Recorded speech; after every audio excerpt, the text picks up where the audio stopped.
In a revelation that sounds straight out of science fiction, Russia has reportedly begun deploying battlefield laser weapons capable of blinding satellites and frying drones mid-air.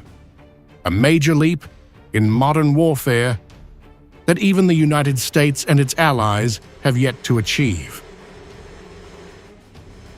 At the center of this laser revolution is the POSOK, a compact, portable air defense laser system designed to disable drones within a range of up to 2 kilometers. Using ytterbium-based beams, POSOK isn't just a high-tech prototype. It's nearing battlefield readiness.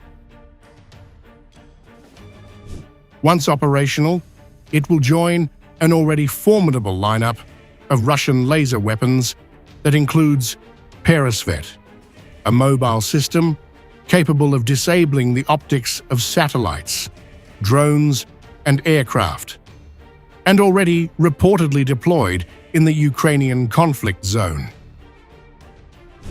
Another system, Zadira, is said to go a step further, not just blinding, but burning through enemy hardware.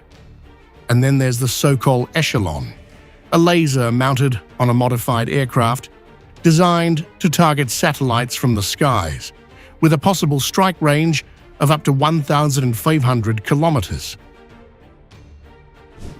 While the US and other NATO countries continue to face engineering challenges, particularly in building compact, high-power energy sources for lasers, Russia appears to be crossing the finish line.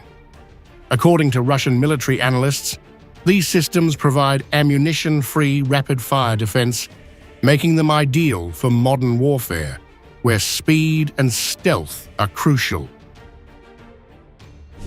Even more surprising is that many of these innovations aren't new. Russia's obsession with laser weaponry dates back to the Cold War, with systems like the 1K-17 Shati, a laser tank powered by artificial rubies. Some even envisioned space-based laser weapons decades ago, concepts that were shelved due to budget cuts or treaties, but are now resurfacing in a new geopolitical era